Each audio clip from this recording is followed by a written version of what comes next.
ഞായറാഴ്ച ഒരു ദിവസത്തെ വീട്ടിലിരുന്നപ്പോൾ കാണുന്ന കാഴ്ചയാണ് സുഹൃത്തുക്കളെ. ഇതാ കാല് സൂര്യാത്ത കുട്ടി ഇതാ പോകുന്നിട്ടാ ആയി അടിച്ച് കുട്ടിയരുത്.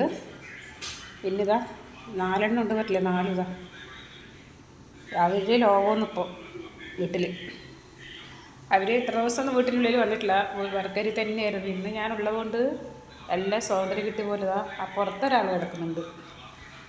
എന്താ നായി വരുമ്പോൾ ഓടാനായിട്ട് തയ്യാറായി നിൽക്കുന്നു. എന്താ 4 ഐറ്റം ഉണ്ട് ഇപ്പോൾ ഇവിടെ. ഇതൊന്നുതാ ഇതാണ് എൻ്റെ ബ്രിങ്കു. എൻ്റെ പേര് ബ്രിങ്കു ആണ് കേട്ടോ.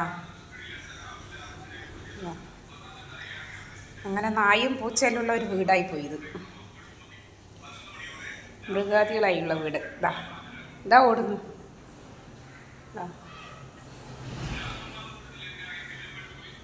ഈ നായ്ക്ക് തന്നെ ഇതാണ് എൻ്റെ ബ്രിങ്കി. ഇത് ബ്രിങ്കിയാണേ. പുറത്തുള്ള കയറാൻ പറ്റില്ല. അടി അടി അടി അടി അടി അടി. ഇതാ അവൻ ചോറ് തിന്നൂല, അവൻ കോഴിൻ്റെ മാത്രമേ തിന്നുള്ളൂ, ചോറൊന്നും അവന് പറ്റൂല. ഇത് തെരുവിലുള്ള നായാണ് കേട്ടോ. ഞാൻ അവൻ്റെ അമ്മയെല്ലാം വിഷം വെച്ച് ഇതിൻ്റെ കൂടെ പറഞ്ഞാലും ആരോ വിഷം വെച്ച് കൊണ്ടിട്ട് ഇതിന് ഒന്നിന് പാവം ഒറ്റക്കായി. എനിക്ക് ഇതിന് ആരും അങ്ങനെ കല്ല് വെച്ച് അറിയുന്നേ. എന്നിട്ട് ഞാൻ അതിന് ചെറുതായിരിക്കും മേലെ കൊണ്ടാക്കിയിട്ട് ഭക്ഷണം കൊടുത്ത് അങ്ങനെ ഈ നിലവിലായി. നല്ല ഉഷാറായി.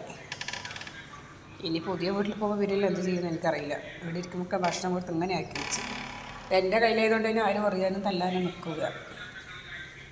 അപ്പോൾ അവനങ്ങനെ മേലെ കിടക്കുന്നപ്പോൾ ഞാൻ 2ാമത്തെ തട്ടിലാണ് നിൽക്കുന്നത്.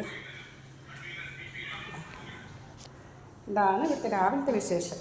ഇതാ കാല് സൂര്യാത്താണ് ഇതാ കിടക്കുന്നു. ഇല്ല 2 മോർച്ചാണ് കളിക്കുന്നു. പൂച്ചൻ്റെ ബ്രിങ്കി അങ്ങോട്ട് പോ, അവർ ഓടും. എന്നെ കണ്ട് പേടിച്ച് പോയില്ലേ? ബ്രിങ്കി നിൽക്കട്ടെ. ഒരു സമാധാനത്തെ കുറച്ച് കളിക്കട്ടെ. അവർക്ക് ഇത്ര ദിവസം അങ്ങനെ സ്വാതന്ത്ര്യം കൊടുത്തിട്ടില്ല. ഇന്നങ്ങനെ കളിക്കട്ടെ അവർ. അടുത്താൾ. ഇതാണ് നമ്മുടെ രാവിലത്തെ ഒരു വിശേഷം. ഇതടുത്തത് ഇവിടുത്തെ കേടില്ല അങ്ങനത്തെ നല്ല സാധനങ്ങൾ.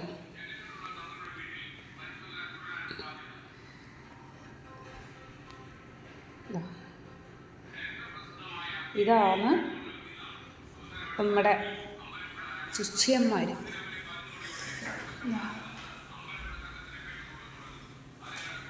ഞാൻ മൃഗാദികൾ.